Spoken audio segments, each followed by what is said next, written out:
Jerome Williams sat in Patricia Caldwell's corner office, watching her manicured fingers slide his promotion recommendation across the mahogany desk toward Brad Henderson.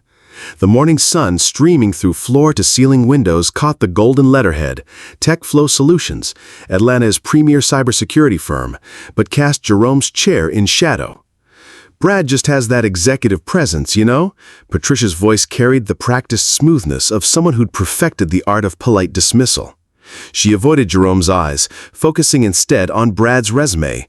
Some people are natural leaders. Jerome's fingers found the familiar weight of his father's harmonica in his uniform pocket.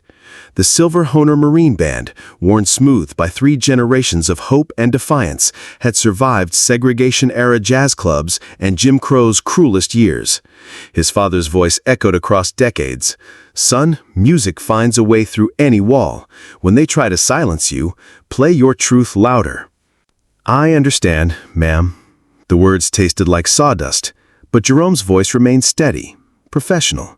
He'd perfected this tone over 2 years of watching lesser minds receive credit for his invisible contributions. Patricia's relief was palpable. "Wonderful. Brad will start Monday as senior security analyst. You'll continue in your current role, of course." She shuffled papers, already dismissing him. "Oh, and Jerome, the 15th floor restrooms need attention. Some kind of coffee spill." The drive through Atlanta's downtown canyon felt different today. Jerome's beat-up Honda Civic looked alien among the BMWs and Mercedes lining the pickup zone at Keisha's private school, Marist Preparatory, where his 8-year-old daughter attended on academic scholarship, her brilliant mind a beacon of possibility in their modest world. A security guard approached his window. "You here for pickup?" The assumption stung like a paper cut. Quick, sharp, familiar. "My daughter, Keisha Williams, 3rd grade." Jerome's voice carried quiet dignity that made the guard's posture shift slightly. "Of course, sorry about that." Through the windshield, Jerome watched other parents, mostly white, mostly wealthy, emerge from luxury cars wearing business suits that cost more than his monthly rent. Their casual conversations about vacation homes and private tutors created an invisible barrier around their privilege. His phone buzzed with a text from Mrs. Henderson, his elderly neighbor. "Heard John Legend's Glory on V103 this morning. Made me think of your daddy's fight. Some battles take generations, baby." Jerome gripped the harmonica tighter, feeling its warmth seep through the metal. In the rearview mirror, his reflection stared back. 34 years old, Georgia Tech educated, former software engineer, reduced to emptying trash cans for people who earned his yearly salary in quarterly bonuses. But today felt different. Today, something had shifted. Keisha burst through the school's glass doors, her backpack bouncing with each excited step. Her smile could light up underground Atlanta during a power outage. "Daddy, guess what? Mrs. Peterson said my coding project was exceptionally innovative for someone my age." She buckled her seatbelt, practically vibrating with pride. "I told her you taught me everything I know about computers." Jerome's heart swelled and broke simultaneously. His daughter saw possibility where the world saw limitations. She believed in his brilliance even when corporate America refused to acknowledge it. "That's my girl." He started the engine, catching a snippet of V103's afternoon programming. The DJ's voice carried across Atlanta's airwaves. "This one's dedicated to everyone grinding toward their dreams. Remember, your current situation ain't your final destination." The harmonic's open melody of Stevie Wonder's Higher Ground filled the Honda's cramped interior. Jerome felt something stir in his chest. Not hope exactly, but determination. The harmonica grew warm in his palm, carrying his father's legacy and his daughter's future. As they pulled away from Marist Preparatory's privileged grounds, Jerome made a silent promise to his reflection in the side mirror. The man staring back looked tired, but not unbroken. Not anymore. The words echoed in rhythm with Stevie's piano, creating a soundtrack for revolution. Some songs, Jerome realized, take decades to reach their crescendo. But when they do, the whole world stops to listen. Atlanta's corporate skyline towered over Jerome's East Atlanta neighborhood like a promise out of reach. TechFlow Solutions occupied 3 floors of the gleaming Promenade building, its glass walls reflecting a city where Old South traditions whispered through New South progress. That evening, Jerome powered up his salvaged ThinkPad while Keisha tackled homework at their IKEA dining table. He'd been teaching himself cybersecurity frameworks since Sarah's death 3 years ago, coding through grief, learning through necessity. Sarah's photographs smiled from their bookshelf, her nursing degree hanging beside his Georgia Tech diploma. 2 pieces of paper that once promised stability, now reminders of dreams interrupted by healthcare bankruptcy. "Daddy, why do you work so late?" Keisha's voice carried 8-year-old concern. "Building something better for us, baby girl." Jerome's fingers paused over the keyboard. Sometimes the best songs take time to compose. He opened his father's harmonica case, the silver instrument resting in faded velvet. Tucked beneath lay newspaper clippings. Local musician breaks color barrier at Piedmont Driving Club. James' Sweet Jimmy Williams had faced hostile crowds, but never stopped playing. Jerome discovered something new tonight, a hidden compartment containing his father's journal. The entry from March 15, 1965, made his breath catch. Music doesn't see color. It just sees truth. Tomorrow I play again, not for them, but for the song that needs singing. Mrs. Henderson's voice drifted through their walls, Mahalia Jackson carrying across her garden. The retired Spelman professor had become Jerome's advisor, her wisdom seasoned by decades of watching brilliant black minds navigate barriers. His phone buzzed with texts from the barbershop. "Old Man Thompson, keep your head up, son." Deacon Williams, "Play your music loud enough for heaven to hear." He'd noticed patterns during cleaning rounds. Brad's workstation showed basic programming tutorials. Patricia's emails questioned her department's competence. The IT team struggled with problems Jerome could solve during coffee breaks. But who would listen to a janitor? Jerome opened his current project, a revolutionary cybersecurity framework combining adaptive algorithms with pattern recognition. He called it Harmonic Defense, drawing inspiration from his father's musical improvisation. The irony wasn't lost on him. He protected a company refusing to see his value, solving problems for people who couldn't imagine he possessed the intelligence to create solutions. Keisha had fallen asleep over homework. Jerome carried her to bed, tucking Sarah's patchwork quilt around small shoulders. Back at his laptop, Jerome stared at code that could revolutionize corporate cybersecurity. Tomorrow, he would submit another report. Tomorrow, Patricia would likely dismiss it unread. Tonight, he played his father's harmonica on their fire escape, melody carrying hope across Atlanta's sleeping neighborhoods. The silver instrument caught streetlight like captured starshine, whispering promises of songs yet to be sung. The next morning, Jerome printed his comprehensive cybersecurity report on TechFlow's aging network printer.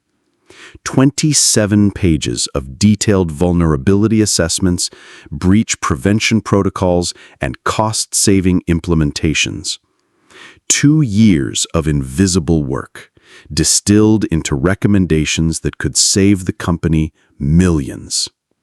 He climbed 17 floors to Patricia's office, the report warm in his hands, like a prayer waiting to be answered. "Jerome, honey, what's this?" Patricia glanced at the cover page, her manicured finger tracing his name beneath the custodial department letterhead. Her expression shifted from mild curiosity to practiced condescension. "A security analysis of our current systems, ma'am.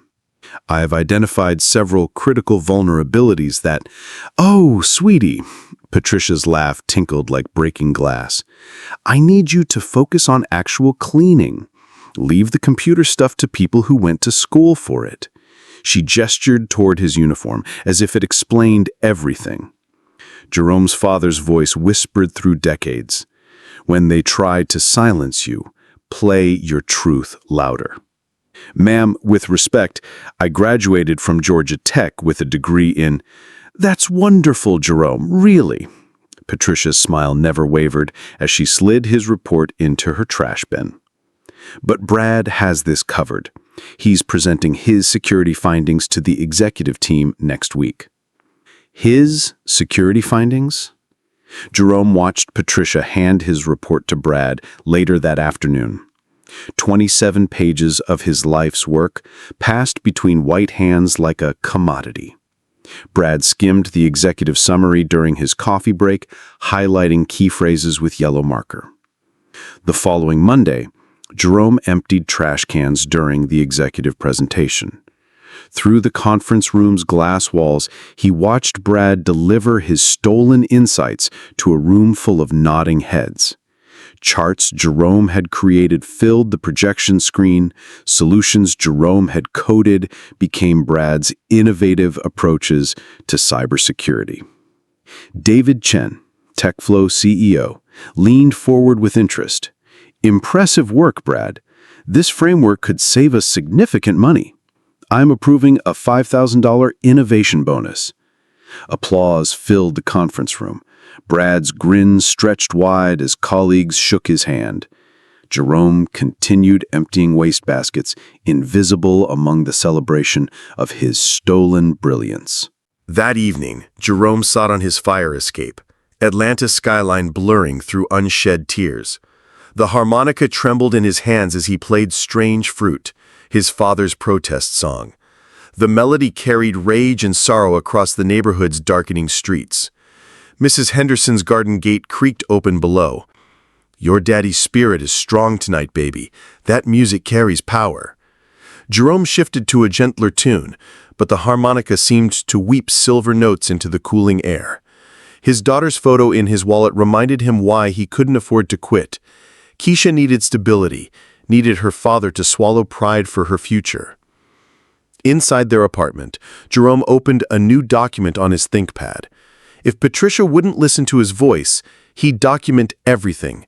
Screenshots of his original report, timestamps of his system access logs, evidence of every solution he'd implemented while Brad took credit.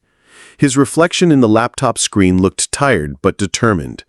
The harmonica sat beside the keyboard, a reminder that his father had performed for audiences who applauded his talent but refused to shake his hand. Tomorrow, Jerome would return to TechFlow's basement. He'd empty trash cans and mop floors while Brad collected accolades for stolen work. But tonight, he prepared for war with data as ammunition. Some battles, Jerome realized, required patience. His father had waited decades for recognition. Jerome could wait too, but not silently. 3 weeks later, TechFlow's servers crashed during the most important client presentation of the year. Fortune 500 executives watched their screens freeze mid-demonstration as millions in potential contracts evaporated. Brad's shallow understanding of Jerome's stolen framework proved catastrophic. His attempted emergency fix created worse vulnerabilities than before. The boardroom erupted in controlled panic. David Chen's face darkened as client representatives filed out, shaking their heads. Patricia faced potential termination. The company's reputation hung by a thread. At 11 p.m., Patricia found Jerome in the parking garage loading cleaning supplies into his Honda. "Jerome." Her voice mixed desperation with familiar condescension. "I know you understand computers. If you fix this quietly, I'll make sure you get recognition." She paused, unable to finish the sentence hanging between them. Jerome studied her face in the fluorescent lighting. 2 years of dismissals. 2 years of stolen credit. 2 years of being treated like furniture. Recognition from who, ma'am? The same people who applauded Brad for my work last month? Patricia's composure cracked. This could destroy the company. Hundreds of jobs, your job included. That night, Jerome sat in his apartment's dim kitchen. His father's harmonica case open on the table. Inside the hidden compartment lay a yellowed letter he'd never seen before, his father's handwriting shaky with age. "Son, real strength isn't in the spotlight. It's in doing right when no one's watching. I played music for people who wouldn't shake my hand, not because they deserved it, but because music itself deserved to be heard. Your song is different than mine, but it's yours to play. Play it with dignity, even when they can't hear the beauty." Jerome's hands trembled as he folded the letter. His father had faced worse than workplace theft. Sweet Jimmy Williams had played jazz for segregated crowds who applauded his talent while denying his humanity. The next morning brought unexpected support. Linda Martinez, a senior developer and David Chen's niece, approached Jerome's supply closet with purposeful steps. "I've been watching this company's patterns for my master's thesis on workplace discrimination," she said quietly. "You've been fixing problems for 2 years while getting 0 credit. I documented everything, timestamps, system logs, even video footage of you working after hours." Jerome looked up from his mop bucket, suspicious of another false promise. "I can help," he continued, "but only if you're ready to step into the spotlight. No more hiding behind janitor duties. Are you prepared for that?" Meanwhile, Brad Henderson sat in his cubicle, staring at error messages he couldn't understand. His Google searches for emergency cybersecurity fixes yielded nothing useful. The weight of exposed incompetence pressed against his chest like a stone. When he saw Jerome mopping nearby, something shifted in Brad's expression. "Look, man, I know this is awkward. Maybe we can work together. I'll split the consulting fee with you, 60-40? Even in desperation, privilege demanded the larger share. Jerome leaned on his mop handle, studying Brad's face. "You want a split payment for fixing problems you created, using solutions you stole from me? Come on, Jerome. Don't make this more complicated than it needs to be." That evening, Jerome played his harmonica on the apartment's fire escape while Keisha practiced violin inside. Their melodies intertwined, his blues progression supporting her classical scales. Music lessons he couldn't afford, funded by overtime shifts he shouldn't need. The harmonica felt different tonight, warmer, more responsive, as if his father's spirit was actively guiding each note towards something larger than personal vindication. Jerome closed his eyes and played his own composition, not his father's protest songs, but music that honored the legacy while asserting his individual voice. The melody carried hope and determination across Atlanta's sleeping neighborhoods. Tomorrow would bring decisions. Tonight brought clarity. The next morning, Linda Martinez found Jerome on TechFlow's parking garage roof, watching Atlanta's skyline emerge from dawn's embrace. The harmonica rested in his palm, catching the first rays of sunlight like captured hope. "I've been thinking about your offer," Jerome said without turning around. Linda joined him at a concrete barrier. "David Chen is hiring emergency cybersecurity consultants at $200 an hour, external contractors to fix problems you already understand." Jerome played a soft melody, his father's tune but with new variations. The music carried across the awakening city, reaching early commuters who paused without knowing why. "If I recommend you, you'll have to apply publicly. Patricia will retaliate. Coworkers will question whether you're qualified or just a diversity hire. Are you ready for that scrutiny?" Jerome lowered the harmonica, studying his reflection in its silver surface. "My father played for hostile audiences who eventually recognized undeniable talent. Maybe it's time I stopped hiding mine." "There's something else." Linda's voice grew serious. "The FBI opened a cybersecurity investigation. This wasn't just a system crash. It was a test run for attacking critical infrastructure. Your expertise isn't just about TechFlow anymore. It's about national security." The weight of that revelation settled between them like morning mist. Jerome had been protecting more than a company. He'd been safeguarding systems connected to everything from power grids to hospital networks. "I'll submit my application today," Jerome said quietly. "But I need one favor. Name it. When this blows up, and it will, make sure my daughter knows her father tried to do the right thing." That afternoon, Jerome compiled his portfolio. 2 years of documented fixes, innovative security frameworks, projected cost savings exceeding $3 million. His finger hovered over the submit button.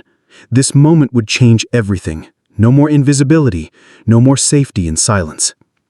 He thought of Keisha practicing violin, her small fingers creating beauty from chaos.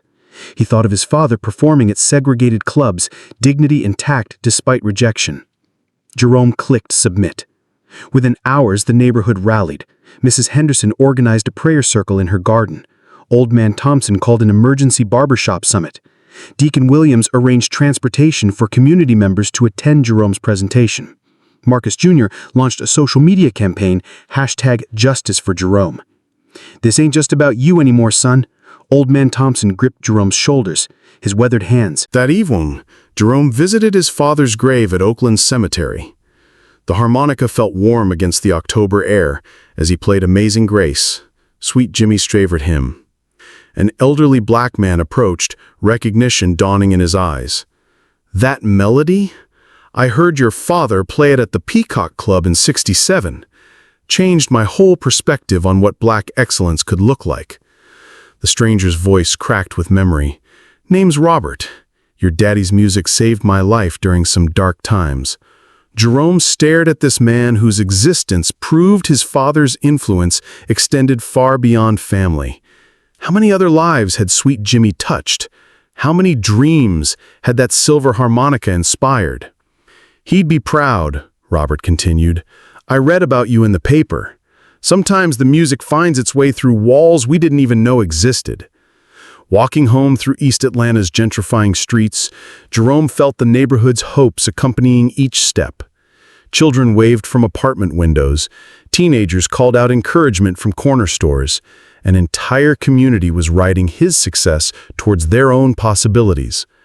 Back home, Jerome found Keisha at their kitchen table, practicing coding exercises on his old laptop. "Daddy, Mrs. Peterson says I might qualify for the state programming competition." Her eyes sparkled with inherited determination. "Will you help me prepare?" Jerome sat beside his daughter, watching her small fingers navigate complex algorithms. The harmonica rested between them, past, present, and future, converging in silver-plated promise. "We'll practice together," he said. "Every great song needs proper preparation." Tomorrow would bring his presentation to TechFlow's executive team. Tonight brought the certainty that some songs take generations to complete, but when they finally crescendo, the whole world stops to listen. Jerome stood outside TechFlow's executive conference room at 9 a.m. sharp, his father's harmonica warm in his pocket. Through the glass walls, he could see the panel waiting. David Chen looking genuinely curious, Patricia visibly uncomfortable, Brad defensive, and two senior VPs whose expressions ranged from skeptical to openly dismissive. His phone buzzed with a text from Keisha's school. "Science fair tonight at 7 p.m. Can't wait to see you there, Mrs. Peterson." The weight hit him like a sledgehammer. His daughter expected him at her presentation about how my dad protects computers. Success here meant everything. Failure meant disappointing her twice, professionally and personally. Jerome touched the harmonica discreetly, channeling his father's stage presence at hostile venues. Sweet Jimmy had performed for audiences who applauded but wouldn't shake his hand. Jerome could face executives who questioned his right to breathe their rarefied air. "Good morning." Jerome's voice carried inherited musical rhythm, compelling and unshakable. 2 years ago, I identified vulnerabilities that could have cost this company $50 million.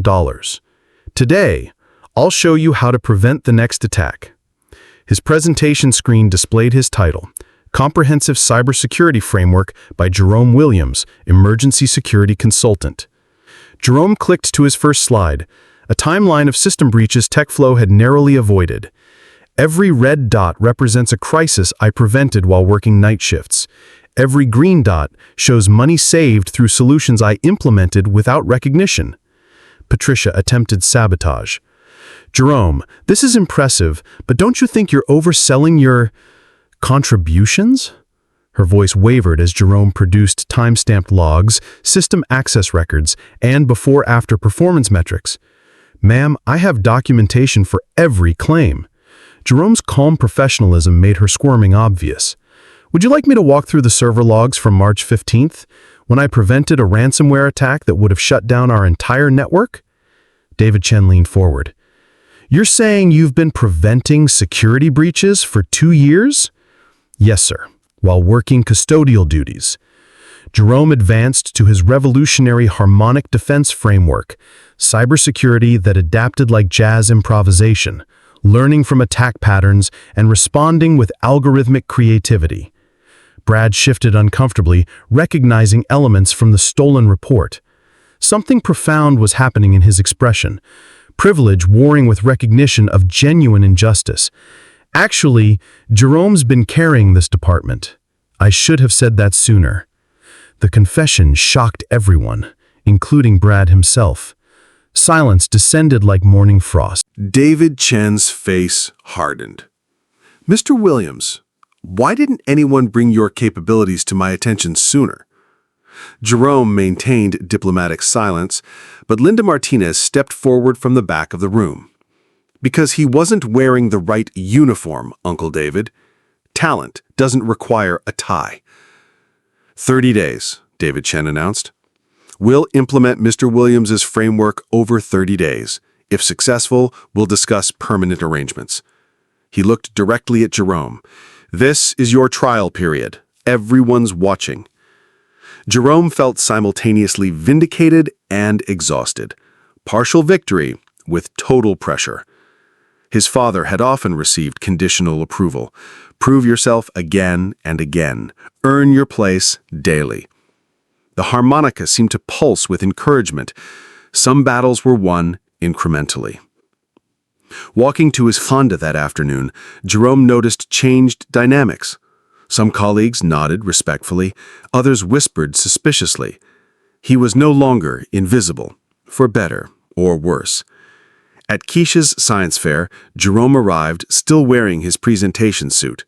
Her face lit up like the Atlanta skyline. "Daddy, you look like a superhero." Her coding project, a simple security program, won third place, but Jerome's presence mattered more than any professional victory. That night, he played his harmonica on the fire escape while Keisha slept. The melody carried hope and determination. 30 days to prove what he'd always known about his worth. The silver instrument caught streetlight like captured starshine, whispering promises of songs yet to crescendo.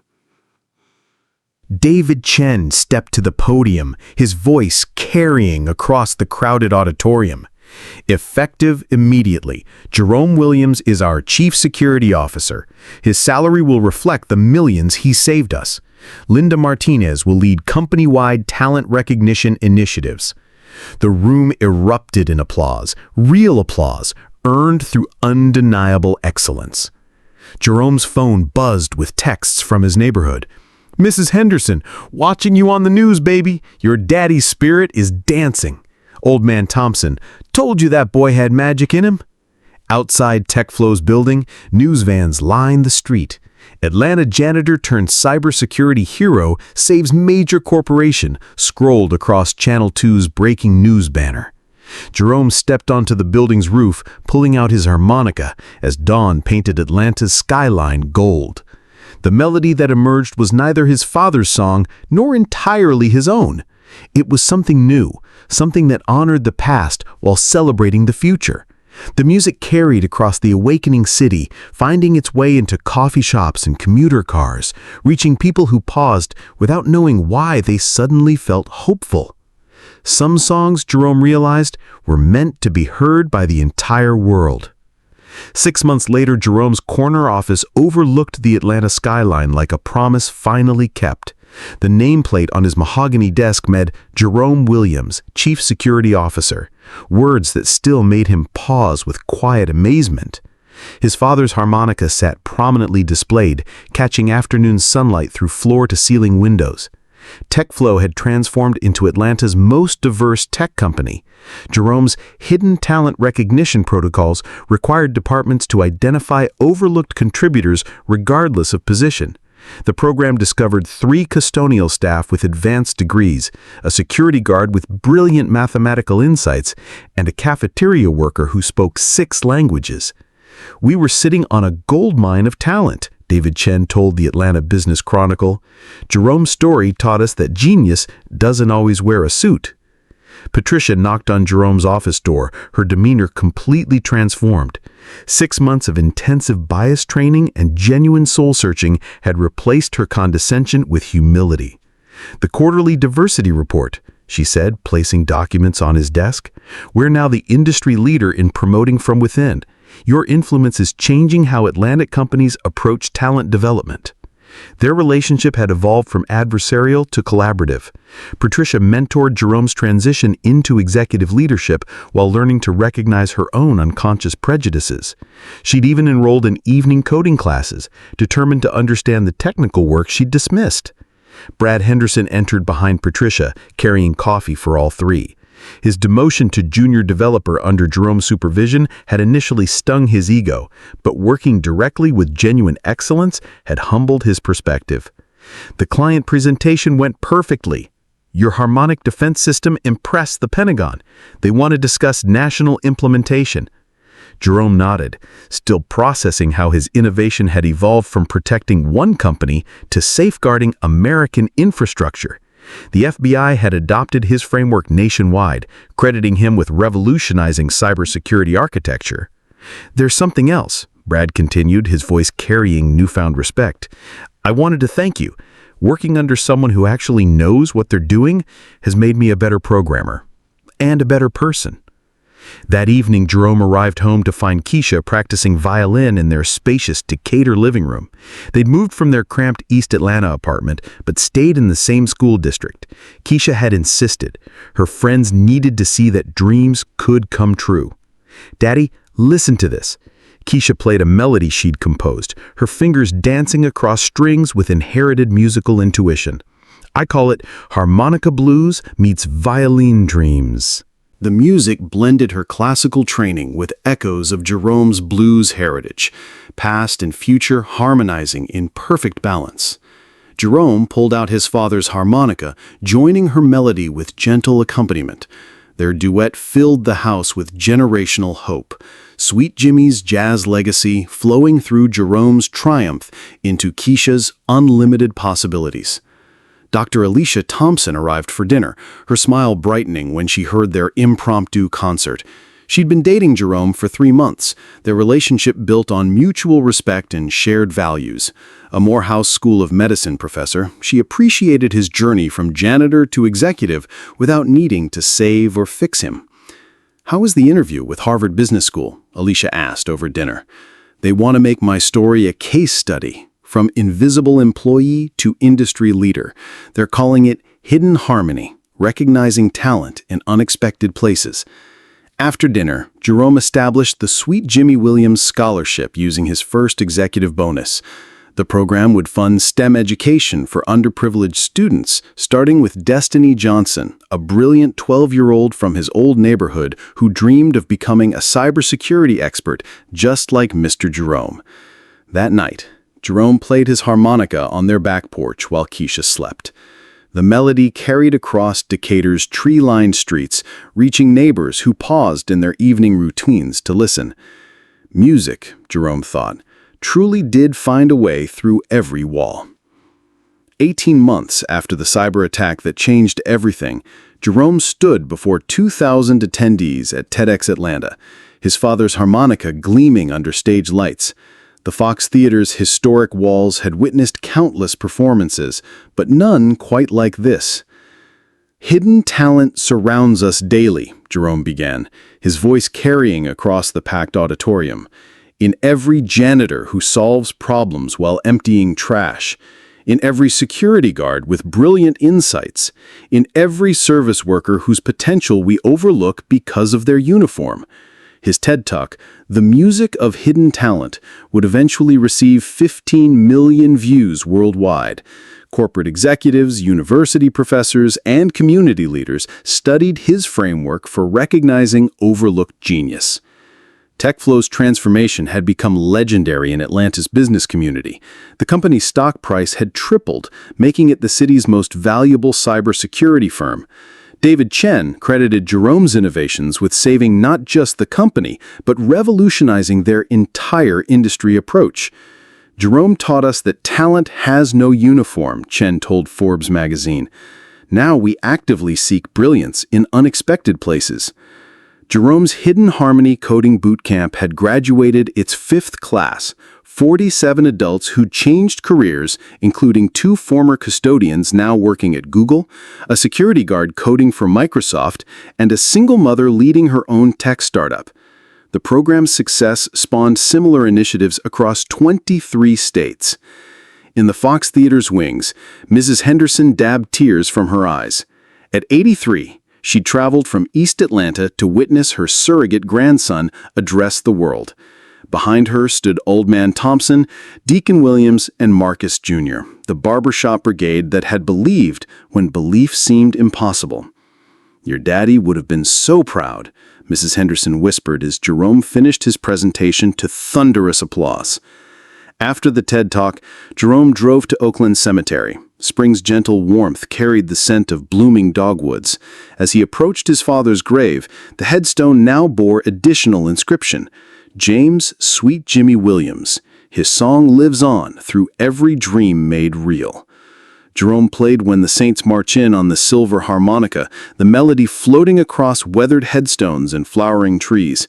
A young black girl walking with her grandmother paused to listen, her eyes wide with wonder. "That's beautiful, mister," she called out.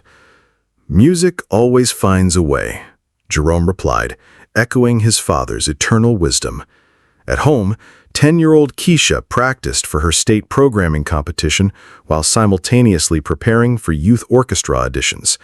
Her latest composition, Code Symphony, blended algorithmic patterns with classical harmony, the perfect fusion of her father's technical genius and inherited musical soul. "Daddy, look, I created a program that turns cybersecurity data into musical notation. Your work becomes songs." Jerome stared at his daughter's innovation. His protection protocols transformed into melodies, his digital shields becoming symphonies. She had found a way to make his invisible work audibly beautiful. Dr. Alicia Thompson entered their study carrying engagement rings. Jerome had proposed the previous month, their wedding planned for autumn in the same chapel where his parents had married 50 years earlier. "The Smithsonian called again," Alicia mentioned.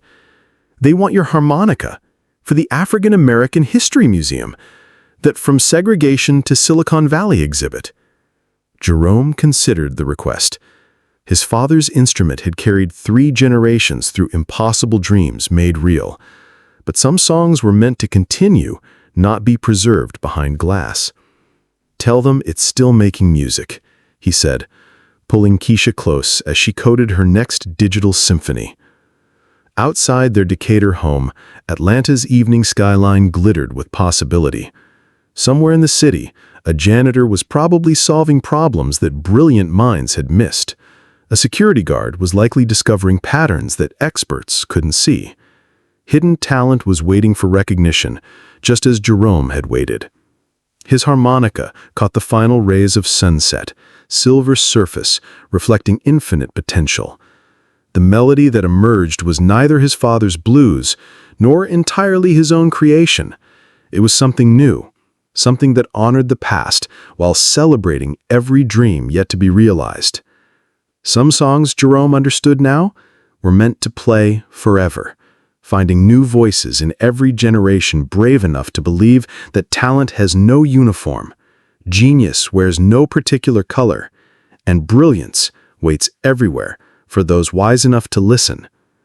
The music continued, eternal and hopeful, reaching toward tomorrow's possibilities.